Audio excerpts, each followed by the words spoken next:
Induction stove வாங்கியிருக்கவங்க, வாங்க போறவங்க, வாங்கலாம்னு நினைக்கிறவங்க எல்லாருக்காகவும் தான் இந்த வீடியோ.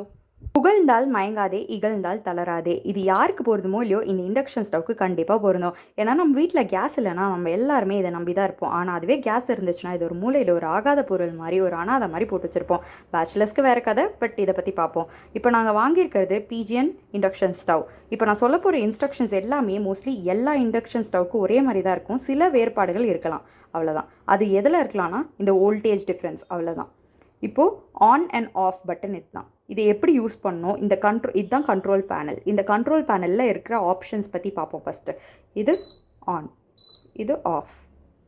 இப்போ ஆன் வச்சுருக்கோம். இப்போ ஒவ்வொன்றா பார்ப்போம். ப்ரெஷர் குக்கர், சாட்டே, கறி, heat milk, dosa chapati, deep fry, idli. Pressure cooker உங்களுக்கு தெரிஞ்சிருச்சு. சாட்டேனா வதக்கிறதுக்காக யூஸ் பண்ணிக்கலாம். கறி புரிஞ்சிருச்சு. ஹீட் மில்க் அதில் வந்து நம்ம தண்ணி கொதிக்க வைக்கிறதுக்கு கூட யூஸ் பண்ணிக்கலாம். தோசை சப்பாத்தி உங்களுக்கு புரிஞ்சிருச்சு. Deep fry okay.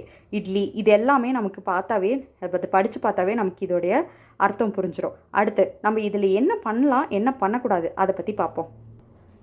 ஃபர்ஸ்ட், எந்த மாதிரி பாத்திரம்லாம் இதில் யூஸ் பண்ணலாம் அப்படின்னா, ஸ்டெயின்லெஸ் ஸ்டீல், அயன், இந்த மாதிரி பாத்திரங்கள் யூஸ் பண்ணலாம். இல்லைனா நமக்கு இதுக்குன்னே வந்து சில பாத்திரங்கள்லாம் இப்போ ரெடி பண்ணி தயாரிக்கிறாங்க, அதெல்லாம் நீங்கள் யூஸ் பண்ணிக்கலாம்.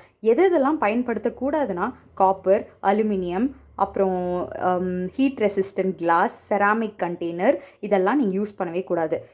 இப்போது இதை எப்படி ஸ்விட்ச் ஆஃப் பண்ணுறதுன்னு பார்ப்போம். இப்போது நீங்கள் இதை யூஸ் பண்ணிகிட்ருக்கீங்க. இப்போது யூஸ் பண்ணி முடிச்சாச்சு. அப்போது நீங்கள் என்ன பண்ணணும்னா, இங்கே ஆன் ஆர் ஆஃப் பட்டன் இருக்குல்ல, இது தான் அமுத்தணுமே தவிர டைரெக்டாக அந்த பவர் பட்டனை போய் அமுத்தக்கூடாது. ஏன்னா இந்த இண்டக்ஷன் ஸ்டவ்க்கு பின்னாடி நமக்கு வந்து ஒரு எக்ஸாஸ்ட் ஃபேன் இருக்குது. அது வந்து இந்த இண்டக்ஷன் ஸ்டவ்வை கூல் டவுன் பண்ண ஹெல்ப் பண்ணுது. நம்ம உடனே ஆஃப் பண்ணோன்னா இந்த அப்ளையன்ஸ் ரொம்ப நாளைக்கு வராது. இப்போது இதில் கரை படிஞ்சிடுச்சுன்னா நம்ம என்ன பண்ணணும்னா, அதை வந்து தண்ணியிலலாம் போட்டுக்கூடாது. ஒரு ஈர துணி வச்சு தொடச்சி எடுத்தாவே போதும். இங்கே ப்ளக் பாயிண்ட் தெரியுதா?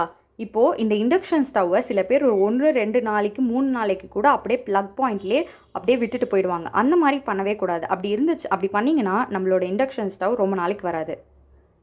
3வது பாயிண்ட், இங்கே வந்து நம்ம ஏற்றி வைக்கிற ஃபங்க்ஷன்ஸ் இருக்குது இல்லையா, சில ஃபங்க்ஷன்ஸ் வந்து நம்ம அட்ஜஸ்ட் பண்ணிக்கலாம், சிலது நம்மளால் அட்ஜஸ்ட் பண்ண முடியாது.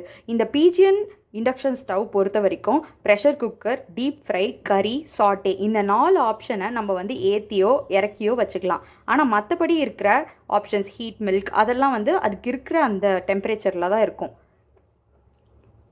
இப்போது எங்களோட மேக்ஸிமம், இந்த இண்டக்ஷன் ஸ்டவோட மேக்ஸிமம் டிகிரி எது வரைக்கும், வோல்டேஜ் எது வரைக்கும் போகும்னா 1800. ஆனால் நம்ம 1800 கண்டிப்பாக வச்சிடவே கூடாது. 1600, 1400 அந்த மாதிரி மேக்ஸிமமோட கொஞ்சம் கம்மியாக வச்சாதான் அப்ளையன்சஸ், இந்த இண்டக்ஷன் ஸ்டவ் மாதிரி பொருட்கள்லாம் ரொம்ப நாளைக்கு வரும். நிறைய பேர் இந்த தவறு செய்ய நிறைய வாய்ப்பு இருக்குது. நம்ம இங்கே தான் வச்சு சமைப்போம், ஆனால் தெரியாமல் நம்ம பாத்திரத்தை இங்கே நகர்த்திட்டோம், இல்லை வேற எங்கேயோ பார்த்துட்டு அறியாமைனால இங்கே வந்துருச்சுன்னா இங்கே இருக்க ஆப்ஷன்ஸ்லாம் வந்து பாதிக்கப்படலாம். அதனால் இந்த இண்டக்ஷன் ஸ்டவ் ஒர்க் ஆகாமையும் போகலாம். அதனால் பார்த்து இந்த லைனை தாண்டி உங்களோட பாத்திரங்களை, சூடான பாத்திரங்களை கொண்டு வராதீங்க. அப்புறம் உங்களோட பவர் கார்டு, அதாவது இந்த வயர் வந்து ஏதாவது ஒரு காரணத்தினால டேமேஜ் ஆகிருந்துச்சுன்னா கண்டிப்பாக இந்த இண்டக்ஷன் ஸ்டவ்வை யூஸ் பண்ணாதீங்க. அப்புறம் ரொம்ப ஹெவியான ஐட்டம்ஸ், ரொம்ப வெயிட் அதிகமாக இருக்கிறதெல்லாம் இது மேலே வச்சிங்கன்னா இந்த கிளாஸ் இருக்கு இல்லையா, இங்கே இந்த பிளேட் இருக்கு இல்லையா, கிளாஸ் பிளேட், இது வந்து கிராக் ஆக வாய்ப்பு அதிகமாக இருக்குது. இந்த கிராக் ஆகிடுச்சுன்னா அப்புறம் நீங்கள் இதை கண்டிப்பாக யூஸ் பண்ணவே கூடாது. கிராக்கான இண்டக்ஷன் ஸ்டவ்வை யூஸ் பண்ணவே கூடாது. உங்களுக்கு தெரியாமல் அது எப்படியாவது கிராக் ஆகிடுச்சுன்னா அப்போ நீங்கள் உடனடியாக அதை ஸ்விட்ச் ஆஃப் பண்ணணும். ஏன்னா எலக்ட்ரிக் ஷாக் அடிக்க ரொம்ப வாய்ப்பு அதிகமாக இருக்குது. இப்போ இதில் ஏதோ ஒன்று குக் ஆகிட்டுருக்கு, ஏதோ ஒன்று சமைச்சிட்ருக்கீங்கன்னு வச்சுக்கோங்க. இப்போது இங்கே இந்த இடம் பத்தலை, தள்ளி வைக்கணும் அப்படின்னா பாத்திரத்தை இது மேலே வச்சுட்டே இது ஒர்க் ஆகும்போதே இதை நகர்த்தவே கூடாது. இதை எந்த இடத்துல வச்சிங்களோ அந்த இடத்துலே தான் இருக்கணும் நீங்கள் சமைச்சு முடிக்கிற வரைக்கும். இல்லை நீங்கள் சமைக்கிறதுக்கு முன்னாடியே அது எந்த இடத்துல உங்களுக்கு வைக்கணுமோ அங்கே வச்சிடணும். இப்போது ஒரு தடவை இந்த டைமரை எப்படி யூஸ் பண்ணுன்றதை தான் நான் காட்ட போகிறேன். ஆன் பண்ணிக்கோங்க. ஃபங்க்ஷன், தண்ணி தான் சுட வைக்கிறோம் நம்ம. இப்போது ஹீட் மில்க், டைமர், இது மினிட்ஸில் தான் கவுண்ட் பண்ணுது. 3 மினிட்ஸ்க்கு இந்த தண்ணியை சுட வைக்க சொல்லி நம்ம இப்போ செட் பண்ணியிருக்கோம். இப்போது இந்த 3 மினிட்ஸ் முடிஞ்சிட்ட அப்புறம் அதுவாக தானாக ஆஃப் ஆகிடும். உங்களில் சில பேர் கேட்கலாம், எந்த பாத்திரத்தை யூஸ் பண்ணலாம், யூஸ் பண்ணக்கூடாதுன்னு நீங்கள் சொல்லிட்டீங்க. ஆனால் அதில் எங்களுக்கு இன்னும் டவுட் இருக்குது. அதை நாங்கள் எப்படி கண்டுபிடிக்கிறது? ஒருவேளை நாங்கள் மாற்றி அலுமினியம் இல்லை காப்பர் வச்சிட்டோன்னா என்ன ஆகும் அப்படின்னா, இங்கே E0 அப்படின்ற ஒரு கோட் காட்டும். அதாவது நீங்கள் தவறான பாத்திரத்தை வச்சிட்டீங்க அப்படின்றதுக்கு அறிகுறியாக இங்கே E0 பீப் சவுண்டோட கேட்கும். இப்போ இங்கே E0 காட்டாமல் E1 காட்டுது அப்படின்னா லோ வோல்டேஜ் அப்படின்றதுனால E1 காட்டுது.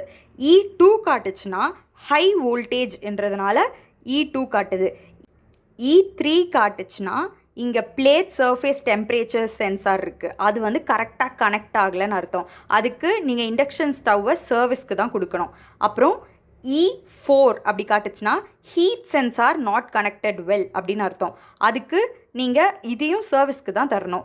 E6 காட்டுது அப்படின்னா இங்கே பின்னாடி எக்ஸாஸ்ட் இருக்கு இல்லையா, இந்த இண்டக்ஷன் ஸ்டவ் ரொம்ப ஹீட் ஆகிடக்கூடாதுன்றதுக்காக அது ஓவர் ஹீட் ஆகிடுச்சுன்றதை காட்டுறதுக்காக தான் நமக்கு E6ன்ற கோட் காட்டுது.